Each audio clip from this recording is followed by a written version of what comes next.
Muito bem.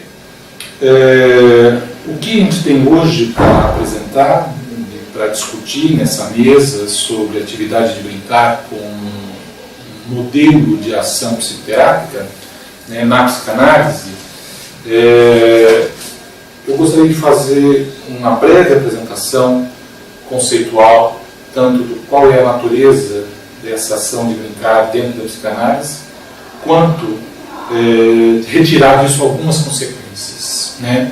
Depois René e Marília apresentarão casos clínicos, focando especificamente ou dando exemplos mais concretos, né, de modos de brincar no processo analítico. E é isso que eu quero apontar, então, mais conceitualmente com vocês, a natureza do brincar e depois algumas consequências dessa maneira de compreender o que é o brincar, né, ou a ação de brincar. Tem sempre uma dúvida sobre como se referir a isso em função da língua, em função do inglês e do português, né. Muito bem. A primeira coisa, talvez, é, claro, lembrar esses dois sentidos clássicos que nós temos na psicanálise com relação à ação de brincar, né?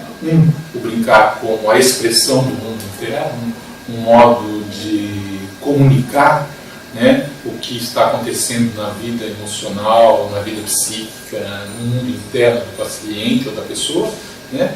E uma outra perspectiva do brincar que vai pensar a ação de brincar nela mesma, né? Digamos, num certo sentido, não separada da sua ação expressiva, mas que tem um valor na sua própria ação. A própria ação de brincar traz algo, né? Evidentemente, isso tem um longo percurso na história da psicanálise para a gente entender. Não se trata aqui de retomar esse percurso, mas se trata, então, de poder focar essas duas perspectivas. Eu vou fazer um percurso muito rápido, Freud, Klein e Winnicott, né, e depois as consequências dessa concepção winnicottiana, né, que privilegia a ação de brincar e não tanto o conteúdo do brincar, por assim dizer, né. Começando então com Freud, Freud talvez tenha feito uma grande parte do trabalho de compreensão do que é o brincar, mas associou esse brincar a toda, ou pensou a vida psíquica, por assim dizer, como um tipo de administração da vida instintual ou da vida sexual, né? E toda a vida psíquica é pensada em termos de administração desse tipo de conflito, de problema. Então, eu quero, em primeiro lugar, focar como Freud, na sua inteligência e na sua percepção, pôde compreender esses diversos aspectos do brincar, né? Ainda que Freud tenha focado a sua atenção na compreensão da vida psíquica por um certo modo de elaboração do que é a vida instintual, do que é a vida sexual, né?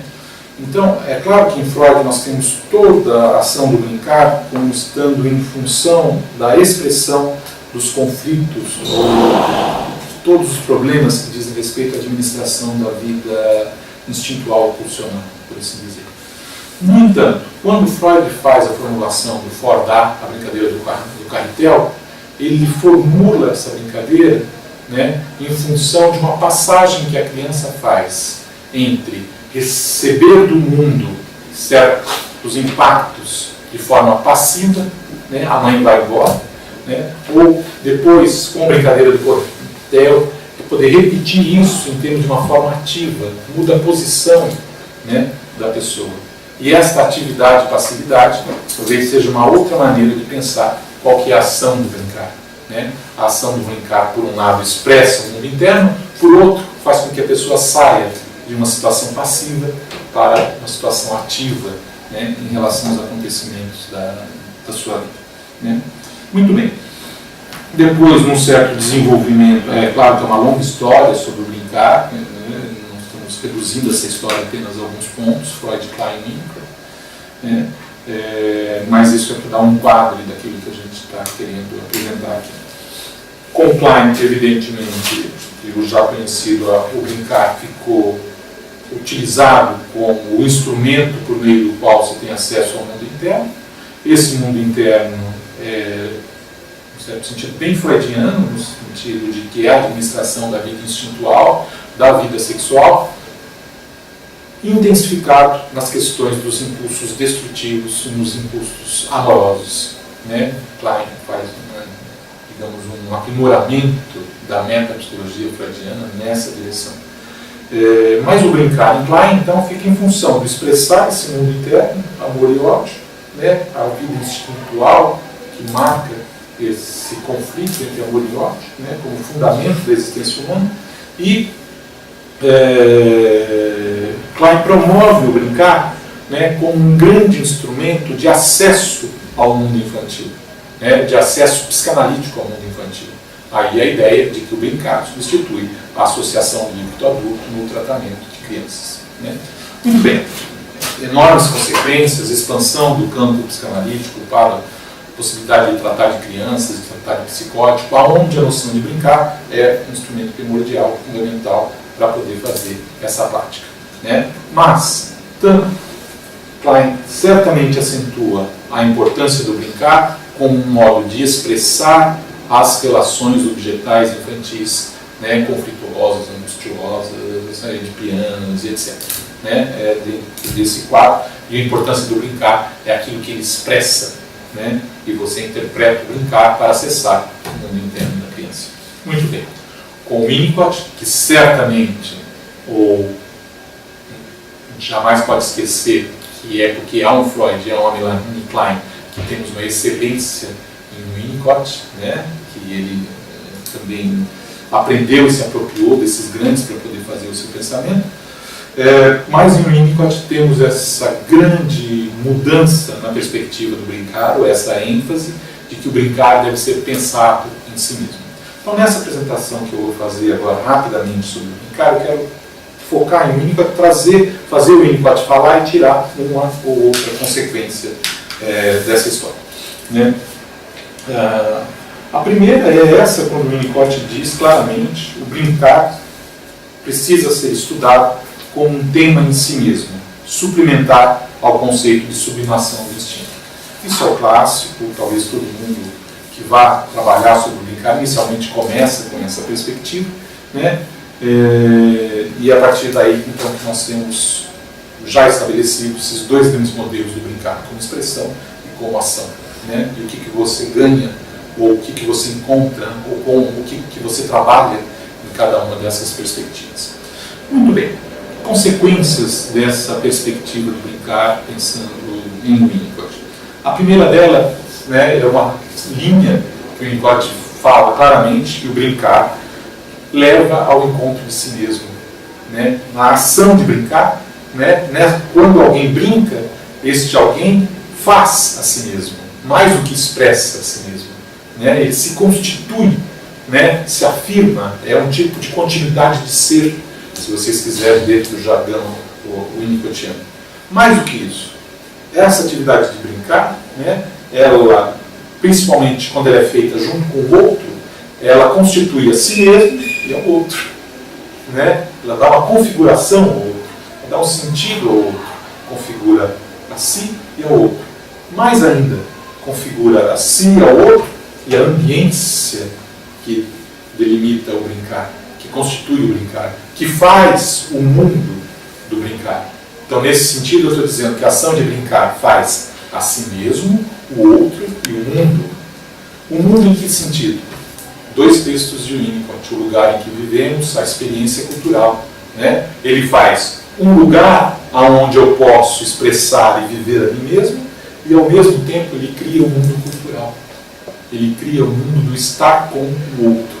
Né? É interessante que na teoria de Winnicott, a cultura ela vem como expansão desta atividade e não como uma sublimação de um desejo sexual impossível de ser realizado. Né? Então, retomando agora o Winnicott, um pouco síntese dessas coisas que eu falei, numa citação dele, é no brincar, e somente no brincar, que o indivíduo, criança ou adulto, pode ser criativo e utilizar sua personalidade integral. E é somente sendo criativo que o indivíduo descobre o eu, o self. O brincar constitui ou conduz aos relacionamentos grupais. Um pouco mais para frente eu vou retomar outra situação de Winnicott que apresenta isso de uma maneira mais detalhada. Muito bem. Este brincar, inicialmente, é o brincar da criança, evidentemente. Mas o Winnicott diz, o brincar da criança e o brincar do adulto são de mesma natureza. Né? São a mesma coisa, de modos diferentes. Né? Brincar do adulto, fazer conferência, dar aula, ser artista, né? Ir jantar com alguém. Né? Então há diversas modalidades de como esse brincar se estabelece. Né? E o Winnicott fala isso às vezes en passant. Ele diz, por exemplo, o que quer que se diga sobre o brincar de crianças aplica-se também aos adultos. Né? Essa dimensão. Então, agora, este brincar adulto não tem necessariamente a ver com dar risada, estar de bom humor, né? Fazer um jogo, um play qualquer, nada disso. Né? Essas coisas podem estar envolvidas, mas esse brincar é comunicação, encontro, estar com, né? É um tipo de parceria de que nós dois estamos vendo a mesma coisa, nós dois estamos no mesmo universo, nós dois estamos partilhando um determinado mundo, com a ilusão de que é o mesmo mundo. Né? Mas no brincar, nós vivemos essa ilusão como real. Okay? Muito bem. Dada essa constelação e o brincar produzindo tudo isso, o Winnicott diz claramente, né, aonde se coloca a psicoterapia. Né? Que a psicoterapia ocorre na intersecção da área de brincar do analista e do paciente. Retorno, cito Winnicott, a psicoterapia se efetua na sobreposição de duas áreas do brincar, a do paciente e a do terapeuta. A psicoterapia trata de duas pessoas que brincam juntas. Em consequência, onde o brincar não é possível, o trabalho efetuado pelo terapeuta é dirigido, então, no sentido de trazer o paciente de um estado em que não é capaz de brincar para um estado em que é. Evidentemente, um analista precisa, dentre as suas diversas características ou condições, ter a possibilidade de fazer esse tipo de brincadeira ou esse tipo de comunicação, né?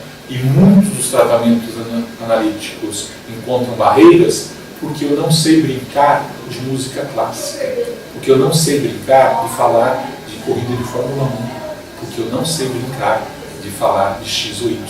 Brinco de uma maneira um pouco pobre. Então, quanto mais rico eu puder ser culturalmente, mais eu poderei entrar num tipo de diálogo, de encontro, e possibilitar esse tipo de jogo junto com o paciente. Ok? Muito bem. É interessante, então, agora eu retomo o Winnicott falando sobre essa ação de brincar. Ele diz assim, em outros termos, é a brincadeira que é universal. A ação de brincar como uma ação universal que caracteriza a própria natureza humana e que é própria da saúde. O brincar, e aí uma relação sucinta de tudo que a ação de brincar produz. O brincar facilita o crescimento e, portanto, a saúde. O brincar conduz aos relacionamentos grupais. O brincar pode ser uma forma de comunicação na psicoterapia. Finalmente, a psicanálise foi desenvolvida como uma forma altamente especializada do brincar, a serviço da comunicação consigo mesmo e com os outros. Vejam, a questão de falar sobre os conteúdos do brincar está embutida aqui, mas não é o essencial. Né? É essa ação, a possibilidade de estar com. Esse é o elemento fundamental, estrutural do que eu estou colocando. Isso agora, para fechar o que eu tenho para apresentar, assim, só para dar esse quadro, nos leva à concepção de homem de Winnicott. O que é o homem para Winnicott? Ele tem um modo de ser especial, uma estrutura própria. Né? Heidegger vai chamar isso do Dasein, né? A estrutura própria do modo de ser do ser humano dentro dos outros entes. Essa estrutura, o Dasein, né, a grande característica do Dasein é que ele cria a si mesmo. Ele dá o sentido da sua existência. Ele cria a si mesmo e o mundo em que vive. Ora, esse é um outro modo de falar do que brincar faz.